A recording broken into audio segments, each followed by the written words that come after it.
Bonjour à tous, bienvenue dans la petite vidéo de la pleine lune du 6 janvier 2023, première pleine lune de l'année, dans laquelle je vais aborder certaines harmoniques. L'harmonique de la pleine lune, c'est l'équinoxe blanc pour ce 6 janvier, avec l'ascendant miroir blanc et l'arche de vent. Si on s'en tient à la triade de base, les trois premières, ceux qui connaissent un petit peu le système, vous savez que j'apporte une attention toute particulière aux trois premières. Et la première, c'est l'équinoxe blanc. Dans le message des harmoniques, l'équinoxe blanc nous parle de positionnement, basculement, choix à faire. Là, on se positionne, on a peut-être un contrat, on a peut-être un partenariat qui s'annonce. Et c'est avec l'élément blanc, qui est l'élément de la page blanche du potentiel de la créativité. On nous dit, n'hésitez pas à faire un choix, à vous placer, à placer vos billes, à dire oui ou non, et aussi à opérer un basculement. Parce que l'équinoxe, il fait ça, il passe d'un mode de vie à un autre de manière parfois euh, opposée. C'est parfois, on bascule d'un extrême à l'autre, pourquoi pas. D'un mode de vie à un autre qui fait qu'on ne se rendait pas compte, mais on était incomplet, on était déséquilibré. Et quel genre de déséquilibre on a pu vivre jusqu'à présent, en 2020, 2021, 2022, il y a certainement eu des déséquilibres que vous avez pu observer. Et en analysant un peu, grâce d'ailleurs à l'ascendant miroir, parce que le miroir il sert à ça, c'est l'harmonique de l'analyse, de l'observation, qui a le sens du détail, qui est méthodique, qui va aller chipoter parfois, oui, mais qui va voir des choses. L'ascendant miroir nous dit, vous opérez un basculement, oui, avec l'équinoxe, mais vous opérez un basculement vers ce que vous êtes vraiment, vers ce qui vous ressemble le plus. Et peut-être vous opérez un basculement qui vous permet de retrouver qui vous êtes. Et de retrouver confiance aussi. Je vois ça d'un œil plutôt positif parce que la troisième carte, la troisième harmonique, là, c'est l'arche. Et l'arche, l'harmonique 30, nous dit euh, voyez plus grand, allez plus loin, visez plus haut. Il y a l'idée d'expansion. Donc, on nous dit de basculer, moi, c'est ce que je lis à travers ces cartes. On opère un basculement. Hein, on change, je dirais, on change de méthode, on change de mode de vie, on change de façon de penser. On se dit, bon, bah, maintenant, moi, je vais arrêter de faire comme ça fonctionnait pas, hop, on change, on passe à autre chose. Et on passe à quelque chose qui nous ressemble plus.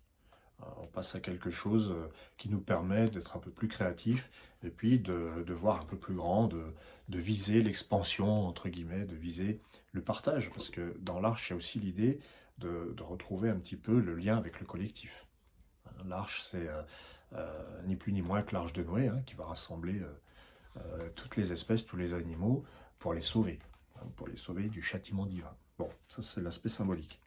Donc avec l'arche, on va embarquer un petit peu tout le monde dans une ambition, un défi, un projet. Donc voilà, le conseil, c'est opérer un basculement, faites un choix, un changement. C'est ça aussi l'équinoxe, on change de saison à l'équinoxe. Donc il y a un changement, effectivement, un changement de couleur, un changement de tonalité. Et avec le miroir, un changement qui va concerner ses limites qu'on se donne à soi-même. Parce que le miroir, c'est aussi le cadre. On veut rentrer dans le cadre, dans le moule, euh, on veut être accepté, conforme.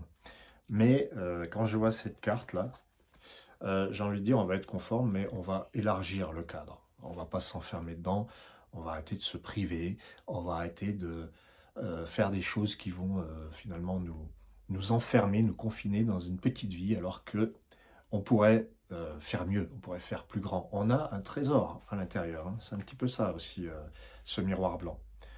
C'est la page blanche, à nous de créer, notre futur. Voilà.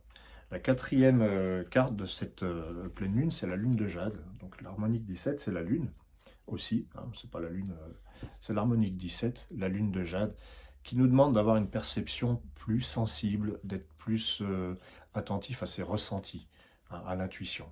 Voilà. La lune, c'est l'intuition, c'est l'imagination. Accordez-vous un peu plus de fantaisie, d'imagination, quelque chose de souple, quelque chose qui vous permet de déployer votre talent. Vous avez un instrument de musique qui dort quelque part, et ben sortez-le, parce que ça vous titille, ça vous parle. Donc voilà. Ensuite, on a la couronne d'ambre. Hein, c'est la 5e harmonique. La couronne d'ambre, c'est